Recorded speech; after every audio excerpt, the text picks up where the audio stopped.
श्री स्वामी समर्थ। कुंभ राशीत होत आहे सूर्यदेवांचा प्रवेश। होणार कुंभ संक्रांत, महालाभ कुणाला मिळणार? 13 फेब्रुवारी रोजी सूर्यदेवांचा प्रवेश होताच येणारे 30 दिवस कोणत्या राशींना अतिशय शुभ जाणार आहेत, त्या राशी कोणत्या, त्यांना काय लाभ भेटतील ते आपण पाहूयात। व्हिडिओ शेवटपर्यंत नक्की पहा। आवडल्यास लाईक आणि सबस्क्राईब नक्की करा। सूर्यदेवांना ग्रहांचा राजा मानले जाते। महिन्यात सूर्यदेव एका राशीतून दुसऱ्या राशीत प्रवेश करत असतात, त्यामुळे शुभ आणि अशुभ परिणाम तयार होतात।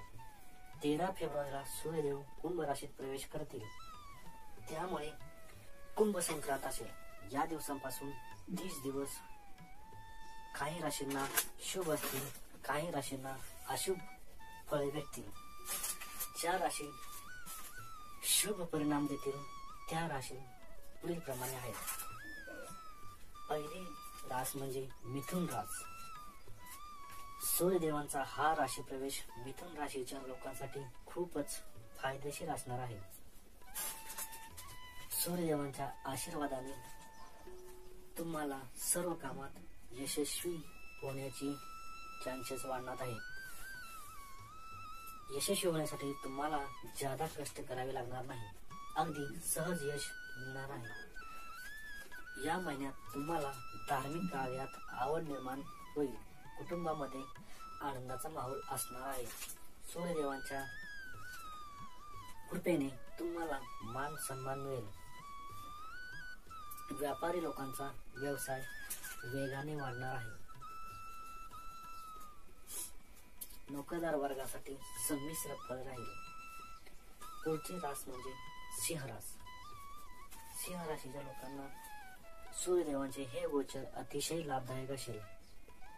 या लोकांची अडकलेली सर्व कामे पूर्ण होतील। समाजात मान सन्मान प्रतिष्ठा वाढेल। या दरम्यान तुमचा आत्मविश्वास कमालीचा वाढलेला असेल। तुम्ही आपल्या सर्व कामात जीव ओतून काम करणार आहात। नवीन येणाऱ्या संधी दवडू नका। नोकरदार वर्गाची वेतन वृद्धी होऊ शकते। आरोग्य उत्तम राहणार आहे। आरोग्य उत्तम राहण्यासाठी भरपूर पाणी प्यावे। तिसरी रास म्हणजे कर्क रास।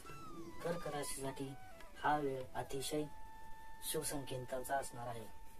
तुम्ही या दरम्यान जमीन किंवा वाहन खरेदी करण्याचे योग बनत आहे। आर्थिक स्थिती मजबूत असणार आहे। घरातील असणारे जुने वादविवाद संपुष्ट होण्याचे योग आहेत। तुम्हाला तुमच्या जीवनसाथीकडून भरपूर साथ मिळणार आहे। श्री स्वामी समर्थ। धन्यवाद।